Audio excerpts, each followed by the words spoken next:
Muy bien, continuamos con más del Café de la Mañana. Llega Profesionales de la Salud y hoy hablamos de un tema bien importante, la epilepsia. Se dice que más de 50 millones de personas en el mundo padecen de esta enfermedad, pero precisamente 450.000 se encuentran aquí en Colombia, en nuestro país.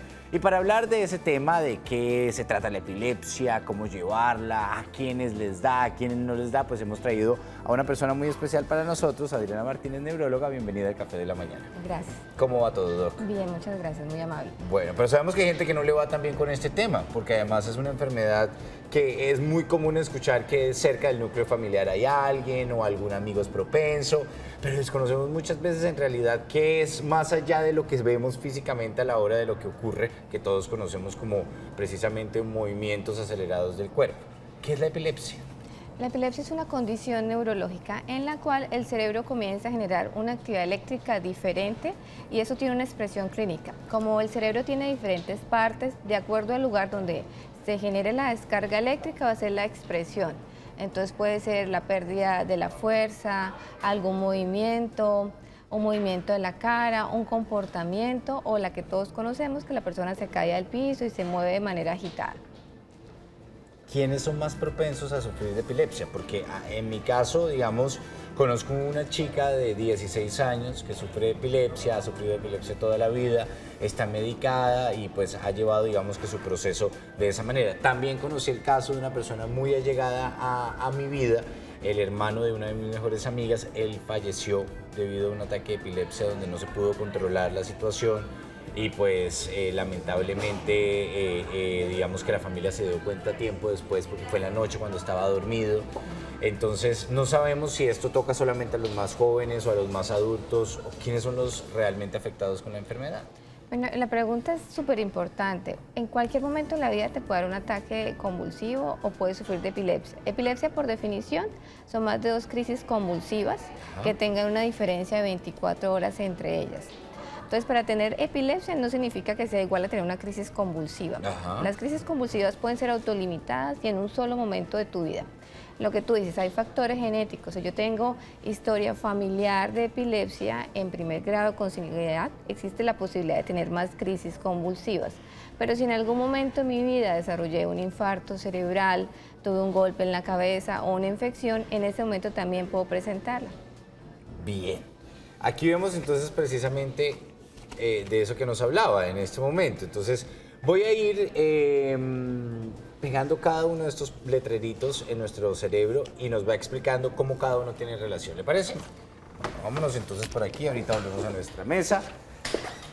Siga por el lado de allá, Doc. Vamos a ver nuestro cerebro aparecer para entender un poco más esta crisis tan importante llamada epilepsia. Le puede pasar a usted, le puede pasar a algún familiar, le puede pasar a su hijo y usted muchas veces no sabe por qué pasa, por qué ocurre. Y vamos a ver en este momento en pantalla el cerebro.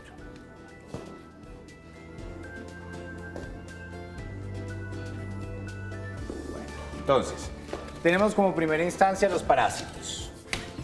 Bueno, en nuestros países es muy frecuente la infección por los parásitos cerebrales. La más frecuente de todas es la neurocisticercosis, porque podemos tener la primoinfección, es decir, infectarnos en algún momento en la vida, luego el parásito salir, invadir el cerebro y allí generar un fenómeno de inflamación. Son más frecuentes cuando inflaman el cerebro, convulsionar, Sí. pero también después de que el parásito muere, deja una cascarita. La cascarita la consideramos como un depósito cálcico y también en nuestros países es muy frecuente que las convulsiones sean por esas cicatrices que deja el parásito. Wow, importante. Tumor. Bueno, no es tan frecuente, pero es una consulta que produce mucho temor. Siempre tenemos la información de que alguien en la familia o alguien conocido sufrió un tumor cerebral y convulsionó. No es la manera más habitual de presentarse a los tumores, pero está la asociación. Meningitis, que además mucha gente también desconoce qué es la meningitis, cómo se lleva, pero también tiene relación con el tema de la epilepsia. Entonces las meninges son la capa que cubren al cerebro, la que le permite mantenerse seguro, la que evita muchas lesiones. Y cuando esta capa que lo cubre se inflama y se infecta, es lo que llamamos meningitis. Es muy frecuente, como está muy cerca de la corteza, es como si le hiciera cosquillitas a la corteza y generara una descarga eléctrica y convulsiona a los pacientes con la infección. Se puede controlar fácilmente si se detecta y se inicia tratamiento en las primeras 72 horas. Bien, lesión. Pues las causas lesionales son las segundas. Después de la genética o la familiar, las lesiones que pueden ser lesiones de tumores, de infecciones o de parásitos, son las que principalmente ocasionan que ocurra una descarga eléctrica. Bien, Doc. Y por finalizar, ACV. ¿Qué es ACV? Eso sí, no tengo ni idea de las siglas. El ACV es el ataque cerebrovascular, que es igual que lo que la gente llama la trombosis cerebral. Sí.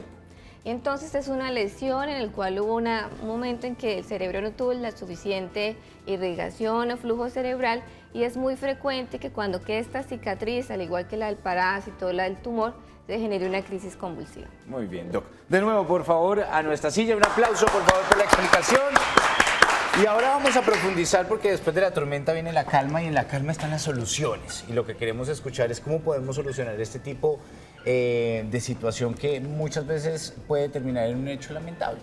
No, de acuerdo, digamos, el caso que tú comentaste, el estatus convulsivo, es algo desafortunado. Sí. Y yo sí estoy de acuerdo contigo que entre más información tengamos y sepamos cómo actuar ante una crisis convulsiva es la mejor solución. Las crisis convulsivas resuelven espontáneamente en la mayoría, casi el 70 al 80% resuelven. Lo importante, así suene trágico, es qué hacer. Yo sé que una crisis convulsiva genera angustia, a uno le parece que dure una eternidad, pero lo que hay que hacer es colocar a la persona de medio lado, Sí. evitar introducirle objetos, no le coloques nada porque lo que él está haciendo es una contracción involuntaria y puede fracturar el lapicero o comerse un pedazo de medida que se le introduce o incluso fracturar una pieza dentaria y con eso broncoaspirarse. Dejarlo de medio lado, puede ser derecho o izquierdo, se prefiere el izquierdo, aflojarle la ropa y evitar que se lastime, es decir, colocarle en un sitio seguro la cabeza y el cuerpo y observar. Juega un papel muy importante la lengua y la gente muchas veces no sabe cómo manejar esta situación, ya que la lengua pues hace parte de nuestro cuerpo y no es como una media, como un lapicero que se puede controlar. Fue el caso de esta persona que conocí hace ya bastantes años. Y digamos que él vivía en Bogotá y su familia se lo trajo aquí porque dijo, no, tenerlo cerca es la forma más fácil de poder controlar un poco su situación. Él curiosamente, pues tenía mucho que ver con el tema de los profesionales de la salud porque era odontólogo, pero asimismo también era muy arisco a poder tener un control sobre el tema porque se sentía protegido, se sentía enfermo, se sentía de alguna u otra forma vigilado y esto pues lo limitaba muchas veces y esto pasó de noche, fue con la lengua, fue dormida la persona, el otro día abren su habitación, notan que algo no está bien y la solución o lo más bien lo que veían era que pues había fallecido por ahogamiento. Sí, digamos la causa de muerte súbita en epilepsia se llama SUDEP, que es su sigla, no es lo más frecuente, pero lo observamos, se ve más frecuente en personas que tienen epilepsias genéticas, que no tienen un buen control en algunos casos, es decir, que no se toman la medicación con regularidad o que sus ciclos de sueño están acortados y que tienen algunas veces dificultad para los controles, no son muy adherentes. Bien. ¿Cuál es la solución para esto? ¿Hay algunos tratamientos? ¿Hay algo que se pueda hacer de pronto en casa? ¿Algunas recomendaciones? ¿La persona debe tener un estado de tranquilidad? ¿Qué podemos recomendarle a la gente? Sí, yo pienso que la epilepsia es totalmente controlable. Yo siempre hablo de que es más riesgoso tener hipertensión o el colesterol o el azúcar alto que las convulsiones. Es tener un estilo de vida saludable. Casi siempre yo les digo a mis pacientes, es como ser un deportista de alto rendimiento. Es decir, es dormir adecuadamente, evitar el consumo de alcohol, ir al control, tomarse las medicaciones con un horario estricto y evitar las cosas que me causen crisis. Algo muy frecuente y son los estados de ánimo. Siempre le preguntan a uno si la ansiedad o la depresión dispara crisis. En realidad es que si yo estoy ansioso, duermo menos. Si yo estoy deprimido, alargo o prolongo mis ciclos de sueño o mi actividad. Yo siempre les recomiendo que pueden tener un estilo de vida como una persona totalmente normal, saludable, practicar deporte e ir a los controles. Bien. Canal Tro del Café de la Mañana es nuestra cuenta de Facebook y en nuestro Facebook Live nuestros televidentes también opinan y preguntan. Doc, Muriel Ardila, la que le decimos también muy buenos días, fiel televidente. Mi Muriel, gracias por estar conectada con nosotros. Dice, tengo una pregunta. Tengo una amiga que le dan estos ataques y no le descubren la causa de que le dan los ataques. Ella está muy preocupada.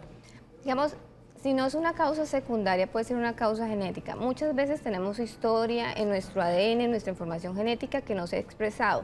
Puede ser que ni el padre ni la madre tenían epilepsia, pero yo sí tengo la predisposición genética para tenerla.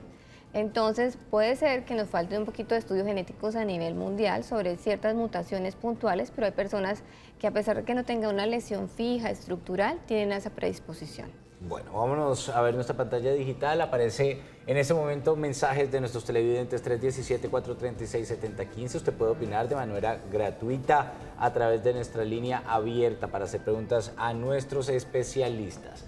Dice, buen día.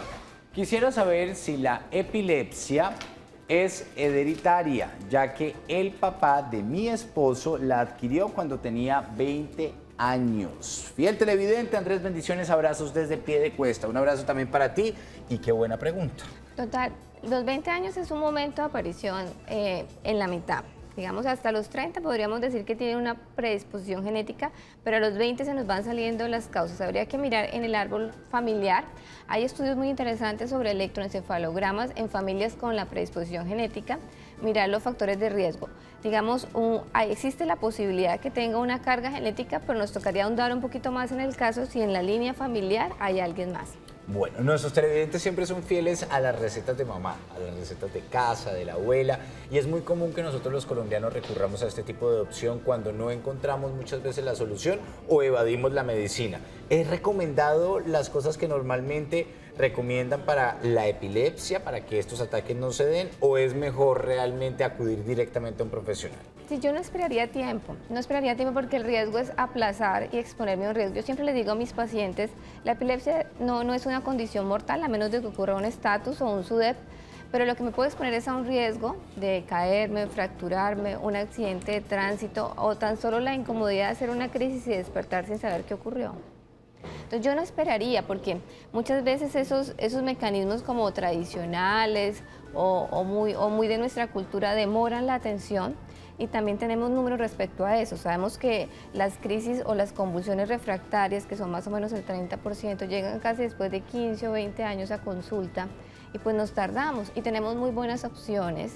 Tenemos tratamientos, tenemos manejo, tenemos hasta posibilidades quirúrgicas que entre más nos demoremos en acudir, más nos vamos a demorar en ofrecer.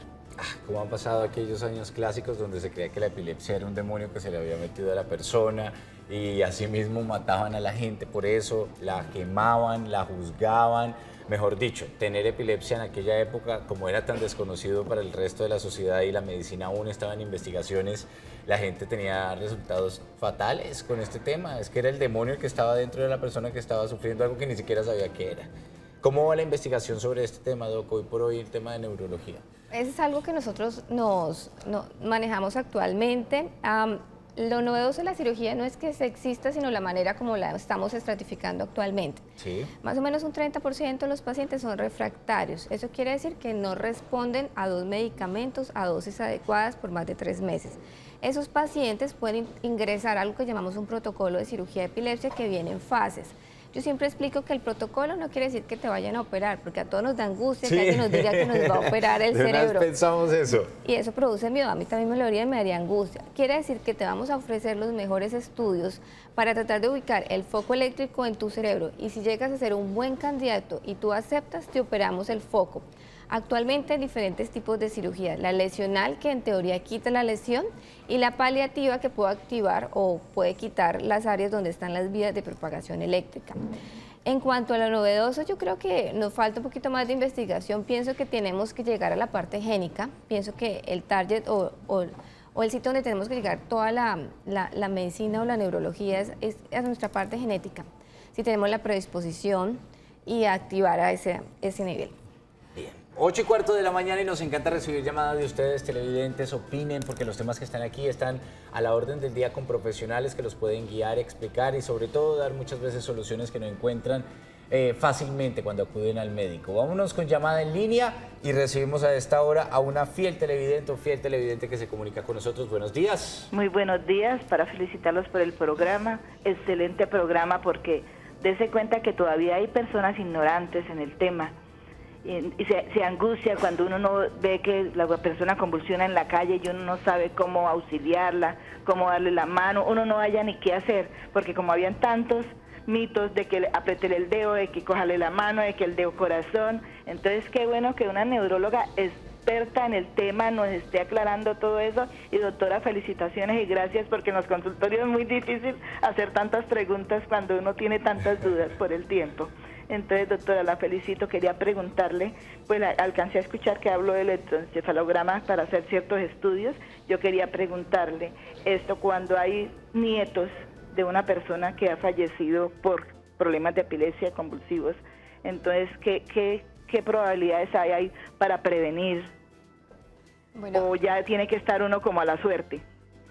no, tienes razón. Lo primero es, yo soy la que agradece la oportunidad. Ay, Doc, tan No, linda. de verdad, yo soy epileptóloga y pienso que la función de uno como ser humano y como médico tiene que ser transmitir la información, y parte de eso es como romper el estigma de los pacientes que tienen la condición, y para mí sí es importante. Lo segundo es la posibilidad genética. Si yo tengo en la línea familiar, tengo que tener conciencia como si yo soy hipertenso, que puede alguien en mi línea familiar heredar la condición. ¿Qué otro factor? Hay que mirar las fiebres en los niños, se hacen convulsiones con fiebres. Si son simples o complejas las condiciones con fiebre, hay que mirar que todos los niños que tienen fiebre hacen algún movimiento, alguna postura, observarla, y si tienen en ese momento la tranquilidad de usar un celular, lo pueden videar y llevárselo al médico. Lo segundo es mirar el neurodesarrollo. Si se demoró en caminar, si se demoró en hablar, si se demoró en correr o en gatear. Eso es importante para nosotros. Y lo otro es mirar el embarazo de esos niños. Si tuvo algún problema durante el embarazo, si fue un parto dificultoso, si fue por cesárea, si faltó oxígeno. Todas esas sumatorias nos van dando la posibilidad de organizar un riesgo en un ser humano. Como si yo fuera hipertenso o tengo el colesterol, yo siempre les digo a mis pacientes, hay que mirar cómo son mis antecedentes, mi vida actual, y observar qué riesgo tengo. Bueno, ahí está la respuesta para nuestra televidente. Y sí es frecuente ver muchas personas con, sobre todo este tipo de ataques, que muchas veces la epilepsia deja y la gente no hace nada. La gente le da miedo, la gente no se acerca y la persona está en el piso botada. Yo he visto un par de escenas así, es bastante lamentable. Vámonos con más mensajes de nuestro WhatsApp. Está ahí atento siempre nuestro equipo de producción para recibir las diferentes preguntas que ustedes tienen. Buenos días, Café de la Mañana. ¿Por qué es epilepsia generativa juvenil? Yo pienso que tal vez estamos tratando de hablar de epilepsia idiopática, generalizado, epilepsia infantil o juvenil. Son un grupo de epilepsias que aparecen antes de los 12, 13 años, con ausencias, pérdida del conocimiento, algunos brinquitos en los brazos que llamamos mioclonías, y algunas veces están asociados con las crisis grandes generalizadas. Hay unas epilepsias generalizadas, tal vez un término que se usa cuando el cerebro todo descarga, Sí. y hago yo un brinco o hago yo una ausencia o algún movimiento muy de todo el cuerpo. Bien, vámonos con más preguntas de WhatsApp. Ahí está en pantalla y dice: buenos días, mi nombre es Gilma Giraldo de Medellín, sufro de epilepsia, tuve una hija y sigo con ella. Y me dijeron que teniendo un hijo me curaba. Gracias. Bueno, todavía no hay estudios que los embarazos quiten los riesgos de crisis convulsivas. Lo que sabemos es que algunas personas que tienen epilepsias más autoinmunes, la autoinmunidad mejora con los embarazos, pero no hay evidencia de que haya curación con los embarazos o con los partos. Bueno, tenemos más mensajes, aparecen en pantalla, recuerden que los leemos, nos encanta que nos escriban desde cualquier lugar de Colombia y nos dicen en qué momento una convulsión se diagnostica como epilepsia, ya que en ocasiones solamente ocurre una vez en la vida del paciente. Están súper atentos los Súper atentos, sí. qué rico, sí. La respuesta la acabamos de hablar. Sí, epilepsia son dos crisis convulsivas. Ajá. Una sola no te da el diagnóstico. Hay que mirar qué riesgo, digamos. Si yo hice una convulsión, si mi resonancia tiene alguna anormalidad, alguna cicatriz, algún parásito, algo allí, el riesgo aumenta. Si yo hice una crisis y tengo un electroencefalograma con descargas o grafoelementos, que son unas curvas, unas ondas que me indican mayor riesgo, ese paciente tiene más posibilidad de una nueva crisis. Pero si tengo una resonancia normal y un electro normal, el riesgo es bajo. Bueno, vámonos con Claudia, que también nos llama a esta hora de la mañana. 648-4820 fue el número que ella marcó. Usted también lo puede hacer de manera gratuita. Claudita, muy buenos días. Buenos días, para felicitar a la doctora. Lo que pasa es que mi mami sufre de ataques de epilepsia, ella lleva mucho tiempo, toma Epamil, pero ahora último le da vida por medio del ataque, no le da 1, le dan 2, 3, 4, pierde la conciencia, tiembla, bota babasa y entonces sería saber ahí que tiene 72 años. Bueno, lo primero es que ya lleva probablemente mucho tiempo con el Epamin. Yo siempre explico que no es que los medicamentos dejen de funcionar, sino que las condiciones se van volviendo más robustas, es decir, la hipertensión se va volviendo más robusta, la epilepsia se va fortaleciendo. Entonces, al igual que las condiciones van tomando fuerza, nosotros también debemos actuar rápidamente. Lo mejor es que te acerques con tu sistema de seguridad social a medicina general para que te remita con neurología, para que te podamos ayudar. Probablemente tu mamá necesita que le ayudemos con un segundo medicamento. La tendencia actual es usar 2 o 3 medicamentos a dosis bajas intermedias para evitar efectos secundarios a dosis tope. Bueno, de esta manera ya llegamos al final de nuestro tema. Recuerden que ustedes pueden repetir nuestra sección con la doctora Adriana Martínez, neuróloga, a través de nuestro canal de YouTube, Canal TRO, El Café de la Mañana. Doc, ya para finalizar, una conclusión que quiera dar un gran mensaje para que la gente se aliente a estudiar más estos temas, a leer un poco más. Si bien es cierto hay que acudir al médico, pero también uno tiene la herramienta de internet que le da a uno la posibilidad de despejar muchas dudas y entender un poco este tipo de enfermedades o condiciones que se dan. No, yo pienso que lo que tú dices es la campaña de concientización, de sensibilización sobre la información. Todos tenemos el riesgo y lo primero que yo siempre son las diferencias nos hacen especiales. Tener epilepsia no es un factor de riesgo específico, pero sí es la tolerancia y la empatía con una persona que veas con una crisis convulsiva, auxiliarla y tener ese sentido de identificarme con las otras personas. Eso es lo que yo pienso. Doc, mil gracias por sacar de su tiempo. Bueno, Paola Torres le dice a Emma: te adoro, te quiero, a través de nuestro Facebook Live. Ustedes también pueden enviar este tipo de manifestaciones de amor de forma fácil y ligera.